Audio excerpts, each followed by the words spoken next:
I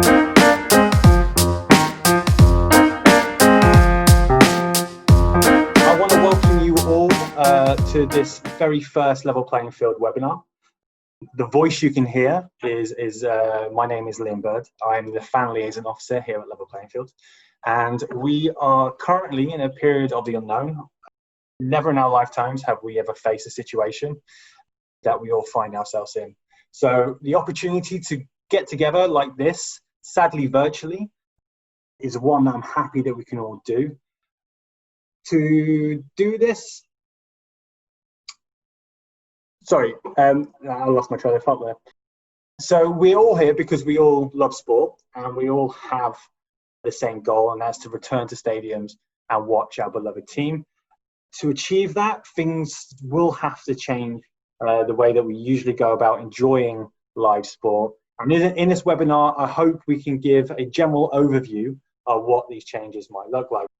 So right, let's crack on. It's my pleasure to welcome Rick Riding to this Level Playing Field webinar.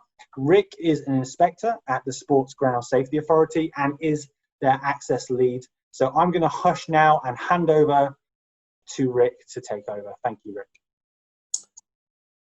Thank you, Liam. Can everybody hear me? Just stick your thumb up if you can, Liam, if that's okay. Yeah. Everybody can hear me. I'll just have a quick introduction about who I am. But first of all, I'd like to thank Level Playing Field for giving me the opportunity to discuss planning for social distancing at sports grounds. This is a really important issue. And just to give an overview of accessibility and how it will impact on everybody that's going to return to sports. My background is I've worked at the Sports Ground Safety Authority for about 12 or 13 years now, and I've been the lead on accessibility. Now, those of that you don't know, the Sports Ground Safety Authority are responsible for advising government, but also we publish a document called the Green Guide, which has been around since 1971, to be honest with you, but we just published a couple of years ago the 6th edition of that, and I was heavily involved in drafting that Green Guide edition. And I was also, as the lead for accessibility with the Sports Ground Safety Authority, I was responsible quite a few years ago now for the updated accessible stadia guidance, which is a supplementary to the accessible stadia. I've also been working with those 12 years for working in collaboration with Level Playing Field to get to make sure that all our advice to government and all our advice generally and the guidance documents that we produce do align with accessibility for all. So that's a bit about me. Let's. I'm not sure I can.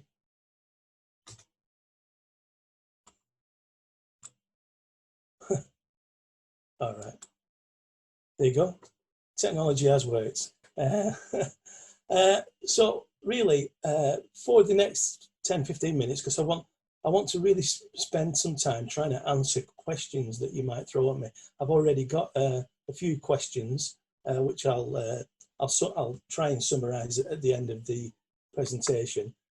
But what we really want to talk about is the new guidance that we've produced, that was published yesterday. The final guidance was published yesterday, which is the SGSA Guide to Safety at Sports Grounds Supplementary Guidance O2.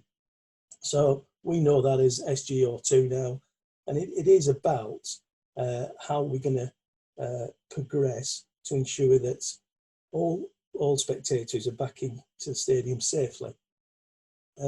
We are in challenging times. This has never been done before. 6 months ago, I certainly wasn't aware of a biosecure stadium or how to social distance when you're in a stadium. So we are breaking new ground. So I'm certainly not the person that can sit here and say, I know what it's going to be like when we get back into a stadium. I'm certainly not, because I don't know. There's only been one pilot event under social distancing conditions, and that was for 1,000 people at the Oval a couple of weeks ago, before the Prime Minister decided to stop all the pilot events. But I'll talk about that and where the government lie within a return to spectators for elite sport. But what I just want to talk about is certainly our guidance and just some of the basic principles and how we've incorporated the accessibility issues in collaboration with Level Playing Field and in collaboration with CAFE. So you can see on your screen there a document called Planning for Spectator Return to Stadium. Now that's a CAFE or UEFA guide that more or less covers the spectator experience, whereas the guide that we've produced is really all about providing guidance for venue operators to ensure that they make reasonable adjustments and ensure that there is a consistent approach so that everybody can re-attend sports grounds safely and with confidence. So that's what I really want to talk to you about over the next 5, 10, 15 minutes. Right, where the government stands. So the basics on COVID protection. There is no, at the moment, the only way to reintroduce spectators within a stadium is using social distancing. You know, we've been working with government, with the Deputy Chief Medical Officer, with all sports, whether it be cricket, golf, horse racing, football, to ensure that with government we get the right protection in place to ensure that everybody can feel safe and is safe on a return using social distancing. Now, we don't know how long this will be in place for, the social distancing, but what we do know is that, you know, if there is a vaccination or maybe a test that could, you know, come back immediately and will be cheap enough, then there might be other ways of reintroducing everybody back into stadium. But at the moment, as from the 1st of October, that's the date the government have currently set out, that we can start introducing what we call stage 5, the safe return to spectators, under a reduced capacity social distancing conditions. At the moment, we're on stage 4. So the government, on its return to elite sport, said that there's going to be 4 stages. And currently we are having games behind closed doors. You can have international games. So you will see cricket going on against Pakistan. So there is sport going ahead. And what there also is, there's been a few pilot events. Now, at the Crucible Theatre, at the final of the snooker last week, there was some people testing out what it's going to be like for social distancing within stadiums.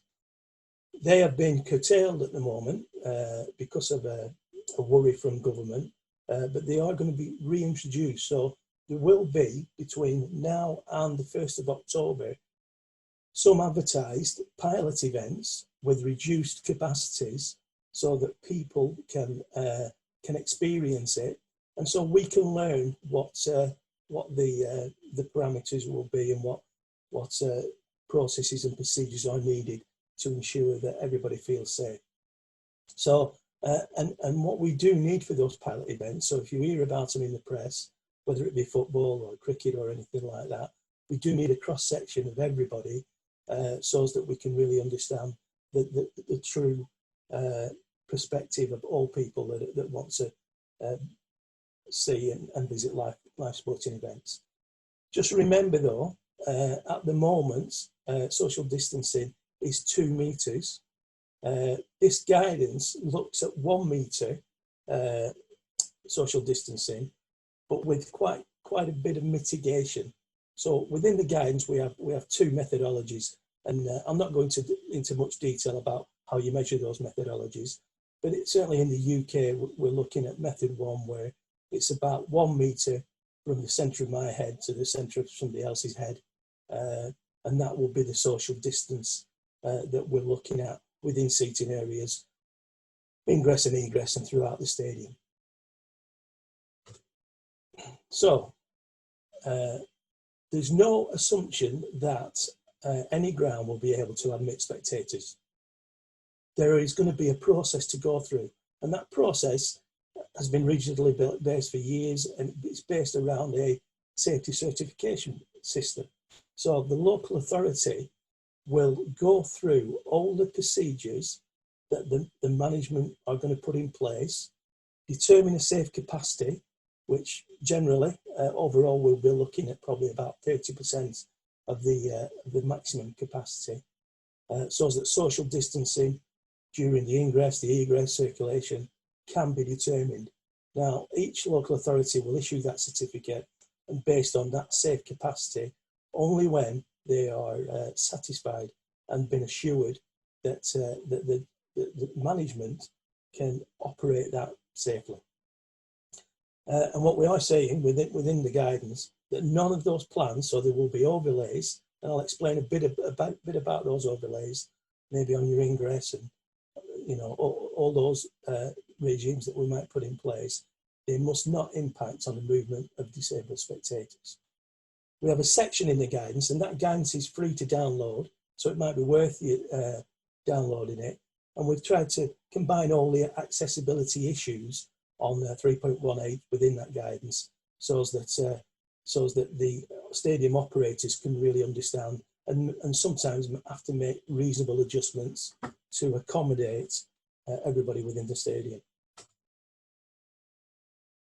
What the big change is now the spectator's responsibility. What we're used to when we go to visit a stadium is that the stadium operator carries out all the risk assessments under the legislation, and the conditions of the safety certificate require this. Now, what we've changed this around slightly simply because it's really important now that spectators understand that they must do their own risk assessment now when they decide to go to a sports event. They must say to themselves, right, have I had any COVID conditions? Have I, increased temperature, loss of smell, or various things like that, before you even consider, and are you within yourself, not been restricted by some of the COVID regulations. And we will be asking all spectators to sign up to a code of conduct, so that when they actually enter the stadium, they will abide by all the new requirements of social distancing, but everything that's expected within the procedures and protocols that the management will lay down. And they will have to respect people's social bubble. So, as the movement around the stadium occurs, then you've got to respect other people. But the management at the same time need to be aware that not all disabled people, and not all people, will be able to follow all those measures. So there's got to be some flexibility. Not everybody will be able to wear face coverings. Not everybody will be able to observe social distancing. There might be issues around companions with wheelchair users not being able to observe the 1 metre social distancing that aren't within a support bubble. So there are loads of things that the stadium management will have to be flexible on to ensure that everybody understands their own responsibility. Management do, and the spectators do. So ticketing, this is going to be very different.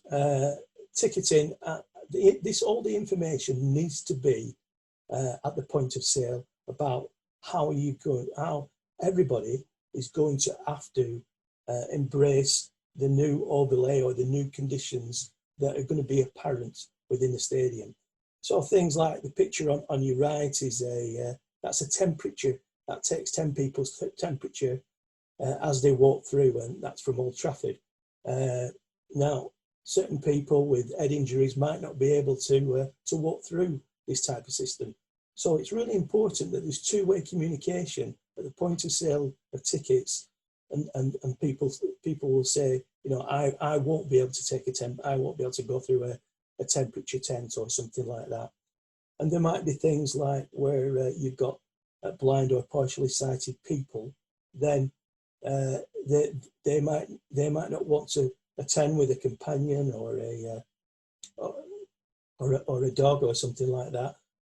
So the picture at the bottom of the screen is temporary tactile surfacing.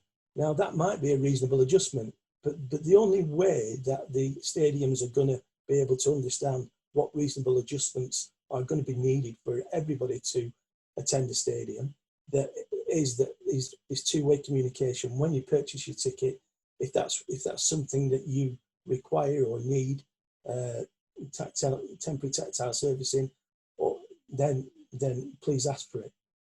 The other requirement at sale of ticketing is going to be a track and trace. We're all used to this now. When we go in pubs, we've got to enter our name and address. Well, this is going to be the same at the sale of tickets. But there are occasions when companions, you might not know the companion's email address or various things like that. So then sometimes we'll again need the stadium operator will need to be flexible and say, right, well, if you don't know it now, you will have to provide it before you enter the stadium, but we'll give you enough time to do that. So this two-way communication is going to be critical, because there are going to be loads of things that everybody needs to address when considering going in, around, and out of the stadium.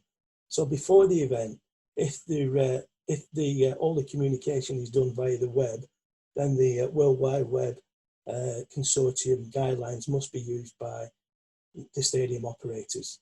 But not everybody has access to webs and smartphones and that. So there might be occasions where, and in fact, the CAF guidance goes into a bit of detail about this. You might have to, the stadium operator might have to provide verbal communication as well as printed communication. There has to be a consideration of the transport hubs, drop-off zones. The picture at the top of the screen shows the queuing system on the overlay, completely blocking the wheelchair, the disabled parking spaces, which is a no-no. The guidance specifically says that it can't interfere with circulation or free movement of all spectators within the stadium.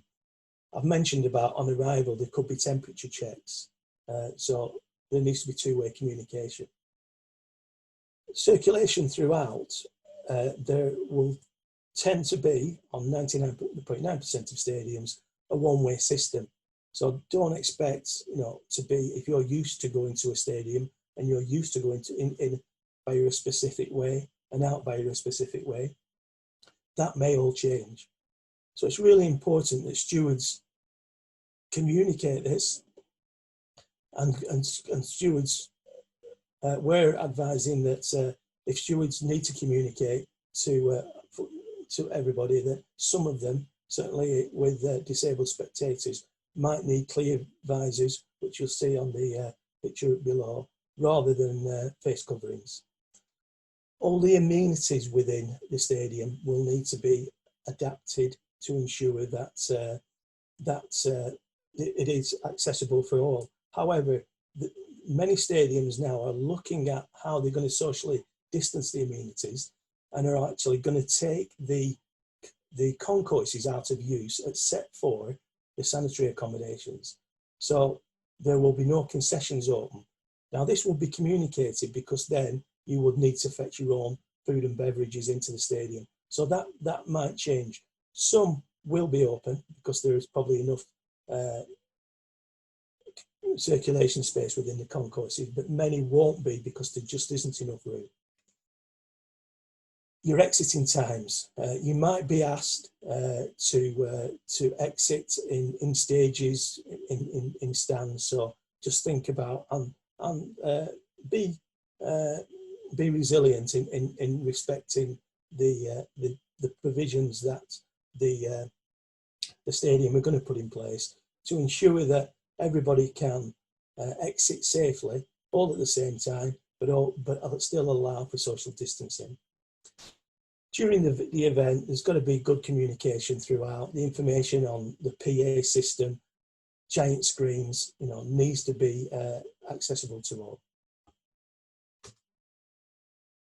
So your seating deck, we are looking generally at a maximum within a seating deck of about 30% of the maximum capacity, as I've said before. One of the issues we've got though is generally because radial gangways aren't wide enough to allow for social distancing, certainly in two-way movement, there's going to be a one-way system. But many of the easy reach or amenity seatings are usually at the edge of the radial gangway because people can't get past people and various things like that. So there must be a provision made for an alternative. But again, both the spectators and the management will need to be flexible on that.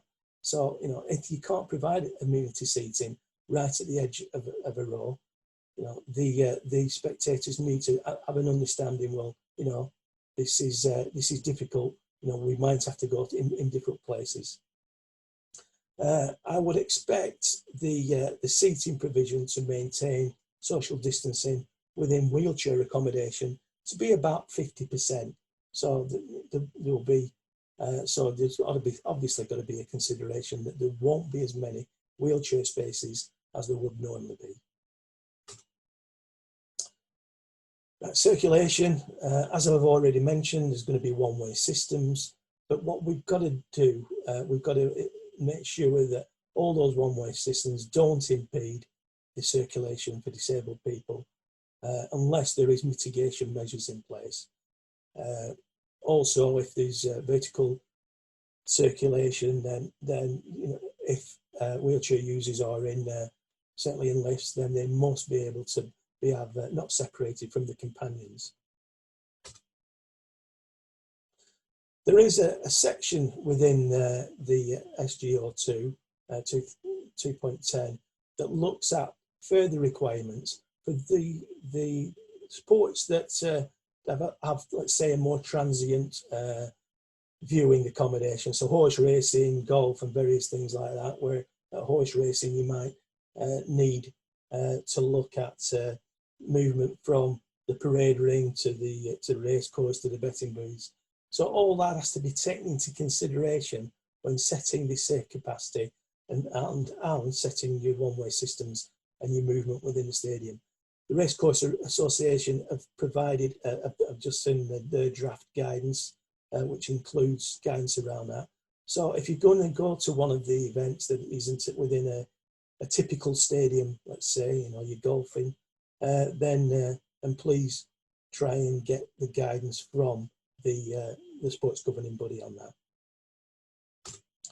So the way forward, there is further videos explaining SGO2 on our website. There's 3 short 10-minute videos.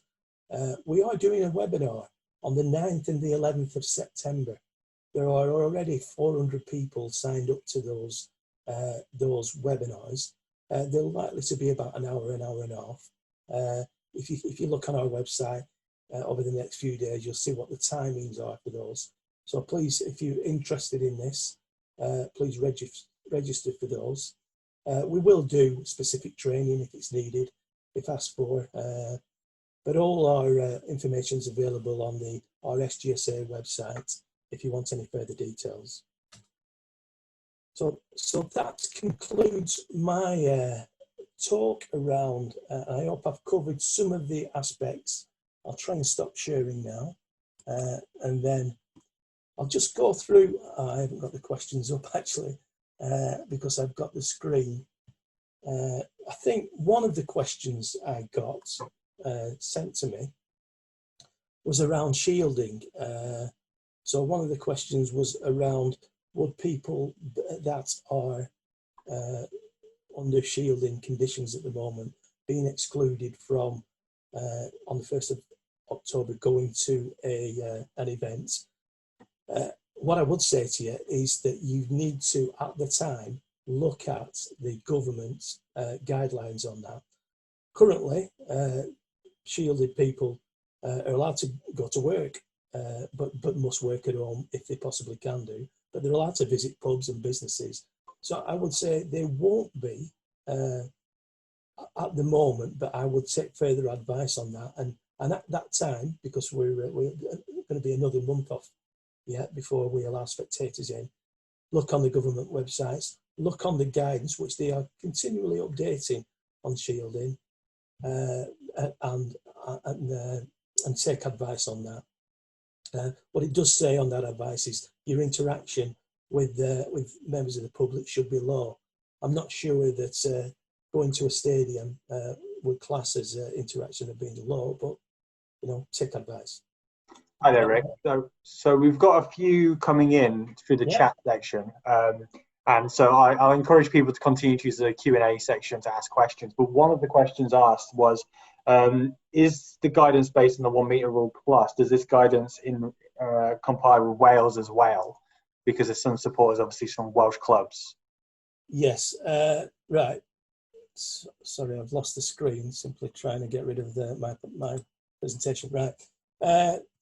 Each government will interpret. So there are a couple of ways of. There are two methods of measurement within the guidance. Each government will interpret the guidance to suit its own parameters. So at the moment, I think Wales are at the moment looking at 2 metres still. So it wouldn't be 1 metre in Wales. But don't forget, this is going to be a month off. Now that will change. So the guidance doesn't, all the guidance says is, this is how you measure it. But what it doesn't say is what it does say, sorry, is that please refer to your government websites to ensure that you are correct. So that's England, what I was talking about, the 1 metre, Scotland, Wales and Ireland. And in fact, the guide is currently being translated by the 4 FIFA languages, and FIFA are going to use this guide internationally. So it isn't specific on that. It will be whichever country decides to use whatever social distancing parameters they are going to use.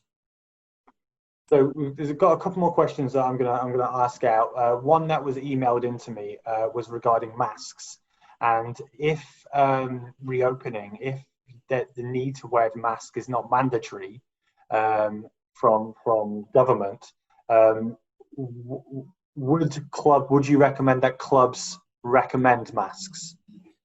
Yeah, I've been speaking to quite a few clubs, and some are and some aren't. When we did the pilot event at the Oval, the requirement was you wore a mask on the insides, and you wore a mask. There's something called a brush pass if you're within the seating deck, or you might have to walk past somebody. So what the Oval said was, while you sat there watching, this was a cricket match, and you would have to have a mask on for. You wouldn't. It's not the 90 minutes. This is 5 or 6 hours cricket event.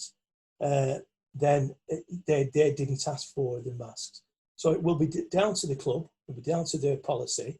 It is still recommended that indoors, so on the concourses, you would need to wear a mask, and it will possibly be advisable. And this will be in your code of conduct. If you brush past somebody, then you will be expected to wear a mask at those appropriate times.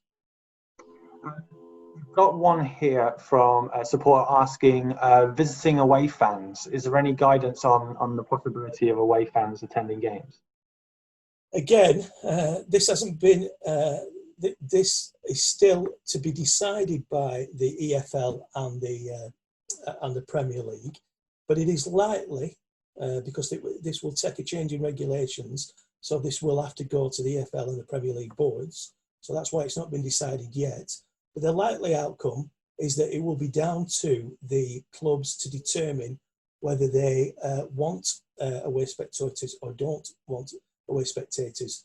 There's nothing in the guidance that is specific about it, simply because you might have, in Man United and Liverpool, they might have spectators all over the country. So it's not about different spikes in different areas. It's just about the clubs being able to determine how many spectators they can accommodate within, you know, and most clubs will say, right, well, we only have enough to accommodate our season ticket holders. They need to take priority. So I would think a lot of clubs will say no away spectators. Some clubs with big stadiums might advise that they will allow it. So it will be down to the clubs. Another question here from the Q&A. Is there a guidance on how to support blind and partially sighted people to appropriate social distancing? This includes queuing to get into the stadium. Yeah, it is covered slightly in the cafe guide because, well, what the issue is that, as I said in the presentation, management needs to be flexible here. You know, if you can't, if you're going to come with a companion and you can't socially distance certainly from the companion, just explain that, and there shouldn't be a problem. You know, there needs to be that flexibility built into it.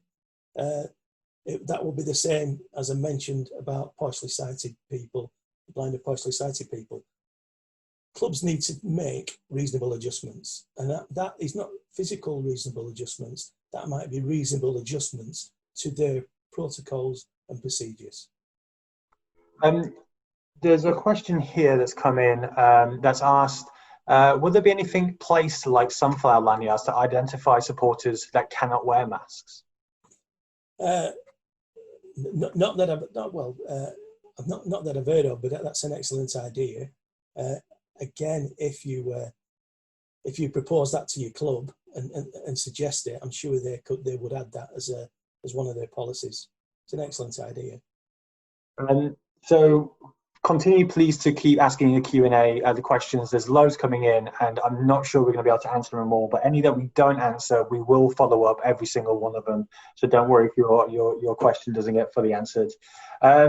Is to manage the flow management, the flow one-way management process looking to be implemented, and the arrival slots that are going to be placed in, is there going to be some leeway for supporters who might be ambulance disabled? Because if they're in a rush, they might do themselves some harm. I mean, what's the recommendation in leniency with that? Yeah, again, it goes back to the flexibility of the management. I am sure that they will be very sympathetic for, because it is proposed that there might be slots for entry to ensure that, you know, if you're getting 3,000 people into the stadium and you want them to social distance, there might be 15-minute slots or half-hour slots. You know, I've not seen that in real time yet. You know, that's not been done, but hopefully we will trial out some of that within the pilots.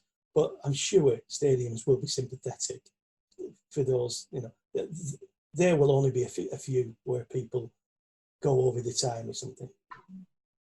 Another question here. Is there a percentage of fans that clubs will be looking to return to stadium? There's no set percentage, and it will be based on what the overlay is, the capacity calculations, how many people you can get in with the social distancing. We've done quite a lot of modelling on flow rates in and out of the stadium. We've done modelling on different layouts of stadium with different, every stadium has a different seat width, a different row depth. So, you know, we couldn't say that. They vary, they will vary. For standing accommodation, it might be 11%, but it might go up to 34% for seated accommodation.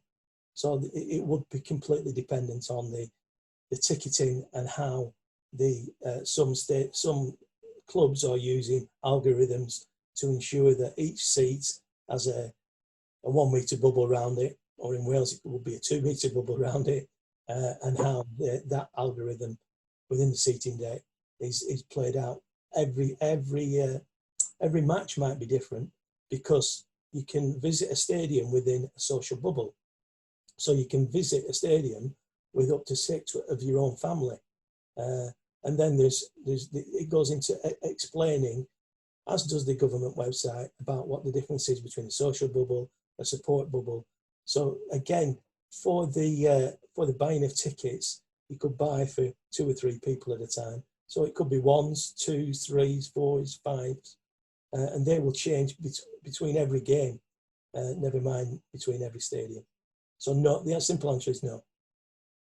Just your colleague Andrea's just put in the chat section just to say that the SGSA, just to further what Rick said, we're looking to work with the Welsh government, reflect the Welsh requirements, and create a Welsh specific version, hopefully by the end of the month. So some of the questions that are coming in from Welsh fans, I hope that answers that.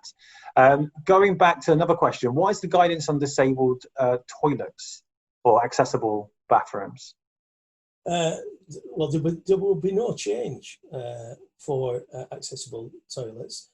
Accessible toilets are 1 in, 1 out. The difficulty we do have is for multiple people using toilets. So if you're ambulant disabled and you're using the non-disabled toilets, then if there's not a one-way system within that toilet, then there's likely to be a sign outside the toilet to say how many people are allowed in there. And there will also be a steward generally to count the number of people that can socially distance within that toilet. So certainly disabled toilets won't change, and they will be open, but even if the concourses are closed, but there will be for ambient disabled different requirements for toilet accommodation. So a question just coming in the Q&A section. Your diagram shows fans seated in every row. How do you expect social distancing to happen when other fans is moving along the row behind you with much less than 1 meter distance? Yeah, we call this in the document a brush pass. So there will be times we can put one-way systems throughout the the decking. So sorry, the seating deck. But there will be times when there is a need for somebody to go to the toilet and brush past people. So this is when the further mitigation of definitely wearing a mask if you brush past people. Each club's going to have to risk assess this, and do its best. But there are going to be times when people will have to move past people, either at the back or the front. There's another question here saying, does the SGSA guide apply for non-league football? The guide actually applies to all sports, to be honest with you. Now, what you need to be distinctive here is the return to elite sports, which is on the government website, and that's where I mentioned the parameters of return to spectators will be the 1st of October. Now, when it's not elite sport, in other words, when people are amateurs and various things like that, there is different guidance. So although our guidance is what it says on the tin, it is purely guidance. So non-league should be using that guidance, but just be aware that it's not the same it's not the same conditions that are imposed by government on the government websites on what I mentioned was the 5 steps to return to elite sports. So there's a difference. We've provided the guidance, which can be used for indoor sports, outdoor sports, wherever there's mass gatherings of crowds. But please be aware, not all football is elite sport. Another question coming in the Q&A section. Are guidance on restricting support? Are there guidance on restricting supporters attending home games if they live a certain distance away from the stadium? So, is there a restriction on how far someone has to live to be able to go to the ground? There's certainly not within our guidance. What we are suggesting is that within the safety advisory group of all the football elite sports, that a Public Health England representative or a local public health representative is now on the safety advisory group. So the local authority may impose those conditions if there's for instance, there is a local lockdown for somewhere. But there's certainly nothing in our guidance that would only come from the local advice in local conditions. Someone's asked if the SGSA webinars are open to all. Yes, certainly. The three webinars you can go on them now, and they're free to download. The webinars on the 9th and the 11th of September will be open to all, will be free to all. It's just the extra training that will go in, which will probably more be around stadium operators, that we will have to charge for that specific training. There's a question here asking about mobility toilets and if they're situated in one area of the ground, will there be an impact on supporters who need this? So I'm thinking what they might be asking is restrictions on who can use, let's say, a changing places facility. Yeah, we're asking none of the overlays to impact on disabled circulation. Now, if that can be achieved, now that can't always be achieved. What the football leagues are current parameters of behind closed doors looks at zoning areas. So there is a separate zone for the players and the officials. There's a separate zone for the media, and there's a separate zone for the security. That has to be overlaid, and we haven't actually got into the fine details about how that overlay will ensure that there is strict zonal controls, so that the players that have been tested and they have their own clinical passports, can't cross-contaminate or can't be cross-contaminated with spectators. So there's still quite a bit of work to do around that. So, but at the moment, and that's going to be a difficult challenge for all stadiums. But we are asking that stadiums or circulation for some of the critical areas, like going to changing places, that would be, to me, would be a critical area, isn't impacted on those circulation routes. Regarding sensory rooms, is there any guidance on that? Not specific guidance. We would really look to level playing field to provide further guidance on that. We're currently going through a process of redrafting the accessible stadia document, or should I say level playing field, or redrafting the accessible stadia, and that's likely to be further down the line, to be honest with you. But no, we haven't been specific, and neither has the cafe guide on sensory rooms at the moment. Whether they'll be available or not, I couldn't say. Are the SGSA consulting with the British government? On a regular basis. I'm not sure we get told everything on a regular basis, but because although we're advisors to government, all the guidance documents that we've produced have been produced with a working group, as I said at the beginning, with the Deputy Chief Medical Officer of the government, along with the EFL, the Premier League, cricket, all the horse racing, all the major sports. So you can be assured that it does embrace all the thinking, all the current, most up-to-date thinking around governments, and certainly embraces the collaboration with all sports that we've looked at.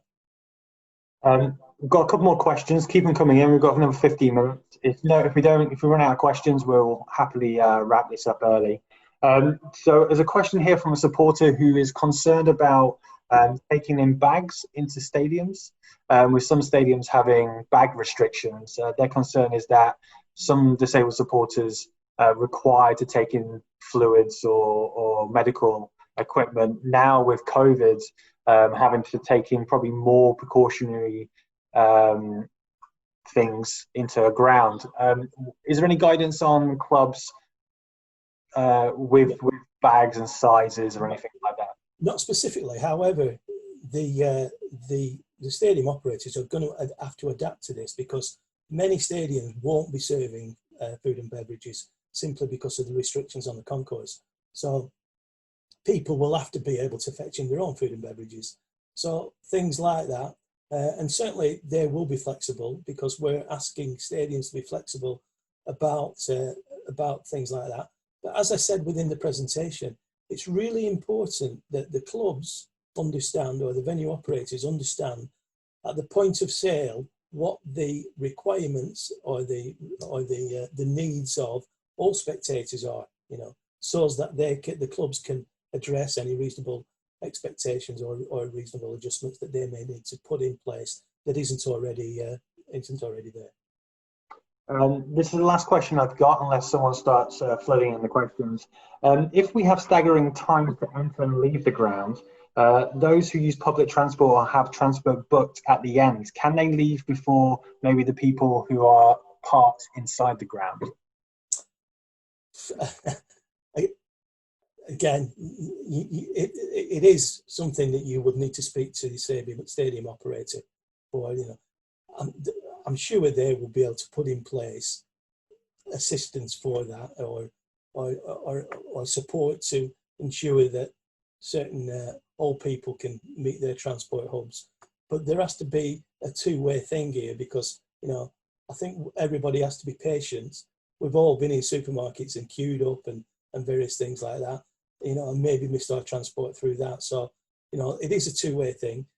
The spectators all of a sudden have to recognise the difficulties that the stadium operator are going to have to go through, but also the stadium operator needs to respect and understand some of the difficulties that all spectators are going to have to adapt to ensure that they're going to watch live sport. Members asked if clubs receive the guidance, or do they have to ask for it? No, every club, every one of our stakeholders has been sent, every local authority, safety advisory group chair, and every club has been sent our guidance. There's a link within our guidance to the cafe guidance. They've all been sent the links to all the online videos and had the opportunity to register for our videos. We sit on every safety advisory group to go through some of the more logistical issues, like how do stadiums set the safe capacity? You know, what are the densities that are allowed within a concourse? And we are actually walking through every safety advisory group with every club to just make sure that they understand that what the safe capacity looks like, to address the systems, how to address the ingress, egress, and circulation within the stadium, and all the spectator communications plan to ensure that the conduct are relayed to all spectators and have an understanding about what's expected for the first time of all spectators. Is that you, Liam? You're on mute, Liam. I've unmuted myself. There you go. Apologies. So we're going to do two more questions. Someone's asked if supporters can see the guidance. Is that possible? Yeah, every supporter can just go on the SGSA website, download it today. That's the final version. It was out for consultation, but you could even download it. You could have downloaded before today the draft guidance. The draft guidance hasn't changed a lot, but just on the densities of people within concourses, and there is a bit more on accessibility following consultation with Level Playing Field. So please feel free to download it and go through it and come back to the SGSA with any further questions. That's no problem. Another question is, there's a lot of questions regarding time allocation, and particularly concerns by ambulant disabled maybe having to wait for long times or feeling like that they might miss their space. In regards to the allocation of time, how is this going to be laid out? Because some supporters might not have access to smartphones, or may not have access to a laptop or the internet. I mean, how is this going to be rolled out? Yeah, well, we've put brief guidance on this within the within SGO2. You know, all the guidance should, by the stadium operator, needs to be in all different formats. It needs to be it could be a printed form, verbal form, on the web for a start. Now, how the timing is going to work out, none of the stadiums have gone through the process of except for the Oval, they only allowed 1,000 people in. So they didn't need to set out specific times. When you start getting 3,000 or 4,000 people in, that's when there might have to be a consideration of setting out specific times. So the simple answer is we don't know that at this moment in time. That's what we need the pilots for. And it's really important that everybody on this call, if they know of a pilot that's going ahead, they put themselves forward for that pilot, because we need to address all the aspirations of everybody that's going to attend. If you do attend a pilot, there will be a questionnaire sent to you so that we can update our guidance. So although our guidance is the final version and it's been printed, it is dynamic. So, if government change their regulations or requirements, we can quite easily, before the 1st of October, update that guidance. So a couple of points there. We don't know how the timings are going to work. And if it's unacceptable for all people, certain groups of people it might not be acceptable for. And we could possibly, if they inform the stadium operator at the time of ticket sales, they could probably be excluded from that timing and timing protocols. I don't know how that's going to work. But please, if you hear of a pilot event, please attend it, answer our questionnaires that will go back to UK Sports, and when we'll update our guidance. So it's really important that we do get a cross section of every type of people. One last question before we finish up then. Someone asked about if someone had an anxiety attack inside the stadium, is there a way for supporters to be able to exit the stadium and then come back in, or would that not be allowed? That would be exactly the same within a normal match without social distancing. So nothing will change with that. If there are people that are feeling that they are anxious about the social distancing or anxious about anything, then they see a steward, and they will be treated exactly the same way there have been when social distancing isn't in place. You're still on mute. I need to find myself. I do that every day. Is there anything that we haven't covered that you would like to put across, Rick? I don't think so. I thought long and hard about the presentation and trying to cover all the aspects that are needed. I haven't gone into a lot of detail for stadium operators. And if there's stadium operators out there, please get in touch with me, and we can deliver a more focused talk around how to set a safe capacity and various things like that. But in my talk today was really about, was delivered to spectators and about spectators. Perfect. I know the supporters who haven't had all their questions answered. As I promised, what we'll do is we'll gather these questions, and we'll either try and answer them ourselves, or we'll go back to Rick and put the questions to him. I would just like to thank Rick for giving up his time and coming and chatting to us. Like I said at the top, this is the first of these kind of forums and webinars. We're going to continue to do this because obviously no one's ever experienced anything like this, and we've all got so many questions that we want to try and find answers to, and the way that we do that is by working together and talking together and engaging in conversations and webinars like this. So thank you, Rick, for doing this. Thank you for everyone who attended. I hope you all have a very pleasant evening, and I will hopefully see you all soon enough. Thank you. Thank you, Rick. Thank you.